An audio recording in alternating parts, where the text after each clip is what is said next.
वो लम्हा आ गया है। पाकिस्तान के कैप्टन 15 रन नई नवेदिन के साथ जानी की तरफ चले जा रहे हैं और काफ़ी खुश दिखाई दे रहे हैं क्योंकि मोहम्मद इरफान और नसीम शाह ये चारों प्लेयरों को मिली किया गया है कि वो पाकिस्तान की वर्ल्ड कप किट को जो है वो अनवील करें और इसमें पूरी किस्मत के पैटर्न रखे गए हैं जिसका कि अभी आपको बता रहा है कि तमाम चीज़ों की सफाइयों की शामिल हैं तमाम जो क्रिकेट के चीज़ों से वो भी इस किट में मौजूद है और अब चारों प्लेयर 2009 की ट्रॉफी के साथ जो कि पाकिस्तान ने वर्ल्ड कप जीता था उस ट्रॉफी के साथ बहुत बहुत शुक्रिया बाबर, शाहीन, रिजवान और नसीम।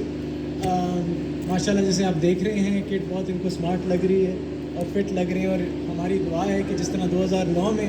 हमने कप लिफ्ट किया था इंशाल्लाह 2024 में भी हम जीतेंगे इंशाल्लाह।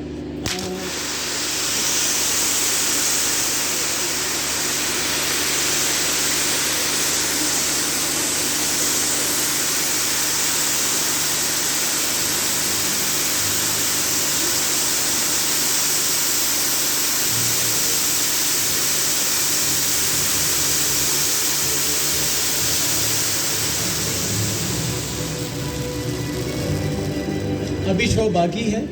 एक हमने प्रमोशनल वीडियो बनाया है अपनी टीम को सेंड ऑफ करने के लिए जिसमें सब हमारे प्लेयर्स भी फीचर कर रहे हैं, तो मैं टीम से रिक्वेस्ट करूंगा कि काइंडली वो